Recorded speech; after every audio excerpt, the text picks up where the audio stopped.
any farmer that's getting started or has an interest in this practice, they need to work side by side with a veteran, so to speak, that has some experience, because there's going to need to be some adjustments as far as your planting equipment.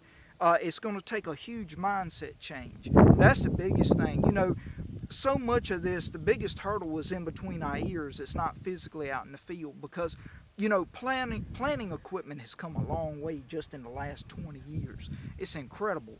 And that's beyond what global positioning and auto steer and all that's done. Just the setup of planters and the way they're manufactured and what they're able to do and all the attachments, that's made a great impact on how well we can, because a cotton seed, it needs to be planted so shallow anyway. I mean, just about on top of the ground.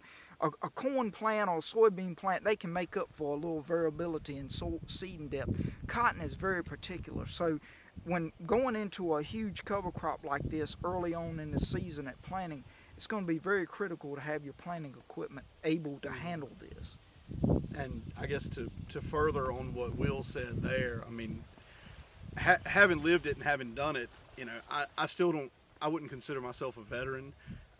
We're still learning every time we come out in a field, but having a network of farmers, not necessarily like-minded, but just people you can rely on to throw a question out there and get an honest answer on it is really important when you come into something like this, because it may not be the first year, it might be the 10th year that you do it, but eventually you're going to run up on something that you don't know how to handle. And just having a support group that you can throw that out there and say, hey, this is what I'm seeing, you know, this is what I'm up against, is a really important part of being able to do this and do it successfully.